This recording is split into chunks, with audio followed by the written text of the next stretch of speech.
Cuando se trata de Occidente, el presidente de Estados Unidos, Joe Biden, siempre tiene la primera palabra, y así se lo hizo saber a sus socios europeos. Estados Unidos ha vuelto, la alianza transatlántica ha vuelto.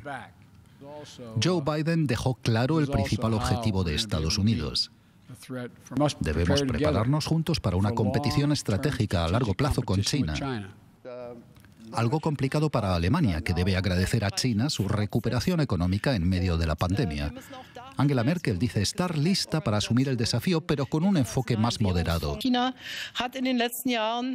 En los últimos años, China se ha hecho más poderosa a nivel mundial, algo que como integrantes de la Alianza Transatlántica y como democracias tenemos que contrarrestar. Y por eso es importante la cuestión de que no solo China y Rusia suministren vacunas a los países en desarrollo y otras naciones. Emmanuel Macron advirtió de que los intereses de Estados Unidos ya no son siempre los mismos que los de Europa y recalcó la necesidad de la soberanía europea. Creo que es hora de preocuparnos más que nunca de nuestra propia defensa. Europa, la Unión Europea, sus miembros clave tienen que ser parte de la solución por su propia seguridad. Francia y Alemania interpretan quizás esa soberanía de manera diferente, pero ambas simpatizan con la nueva administración estadounidense. Las señales del multilateralismo son mucho mejores hoy que hace 2 años. Y eso tiene mucho que ver con el hecho de que Joe Biden se haya convertido en presidente de los Estados Unidos. En verano, la Conferencia de Seguridad de Múnich volverá a tener al mundo entero en la mesa de la diplomacia. En esta reunión se establecen las bases. La democracia no es algo accidental. Tenemos que defenderla. Debemos demostrar no solo que nuestro modelo no ha quedado obsoleto, sino que tiene un futuro prometedor. Aunque el regreso de Occidente bajo el liderazgo de Estados Unidos no es todavía seguro. Bueno, queremos ampliar informaciones sobre esta conferencia con nuestra compañera Laura Iglesias. ¿Qué tal? Buenas noches, Laura. Acabamos de escuchar también a Angela Merkel destacar el liderazgo global de China. ¿Será el acercamiento de Alemania y la Unión Europea a China un lastre para este nuevo comienzo con Estados Unidos? Bueno, la verdad es que Alemania y también la Unión Europea están apostando por una neutralidad a su conveniencia que resulta realmente cada vez más difícil de justificar. Por un lado, la Unión Europea critica, por ejemplo, la represión de la minoría musulmana de los uigures en China. Critica también la reciente prohibición en China del canal BBC tras la emisión de un informe sobre esa minoría. Pero cuando se trata de hacer negocio, la Unión Europea y también Angela Merkel dejan de lado esos escrúpulos. 3 semanas antes de la toma de posesión del nuevo presidente estadounidense Joe Biden, la Unión Europea llegaba con China a un amplio acuerdo comercial a pesar de las advertencias de las solicitudes de cautela de los asesores de Joe Biden. Pues a pesar de eso hay consorcios alemanes como Volkswagen, como Daimler, como BMW que esperan convertir su exigua cuota en el mercado de la movilidad china, la movilidad eléctrica, para convertirse en líderes de mercado en ese sector en China, y todos sabemos lo que implica ser líder de mercado en un sector en China.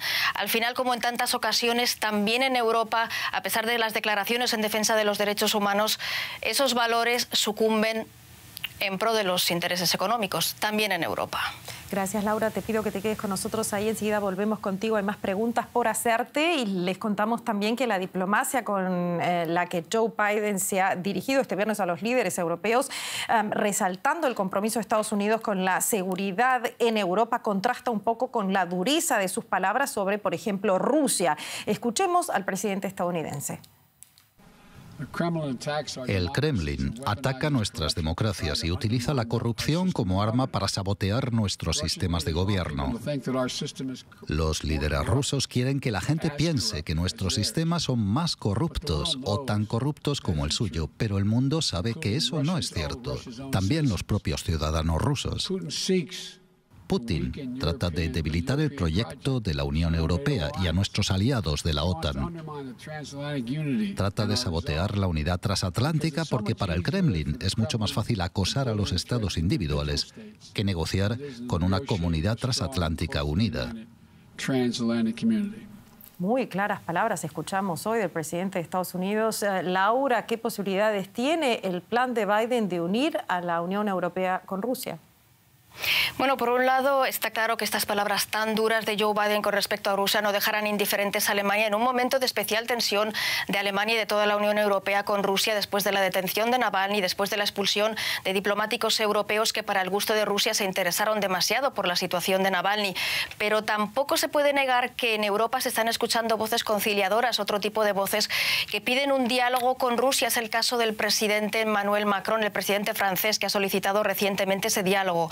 Y también, sin ir más lejos, aquí en Alemania, el nuevo jefe de los conservadores del partido de Merkel considera que existe una especie de populismo anti-Putin. Y eso da lugar a una incongruencia aquí en Europa, con muchos que ignoran las alertas de los Estados Unidos de la amenaza que Rusia supone para la democracia, del intento de Rusia de dividir. Pero al mismo tiempo aquí todos en Alemania, en Europa, dan por sentado que Estados Unidos estará ahí si llega alguna amenaza de Rusia, un país con poder nuclear que acecha, que acosa algunas fronteras del este de la Unión Europea. Es una incongruencia europea que está por ver hasta qué punto, hasta cuándo Europa puede mantenerla con el gobierno de Joe Biden, a pesar de las palabras diplomáticas y conciliadoras.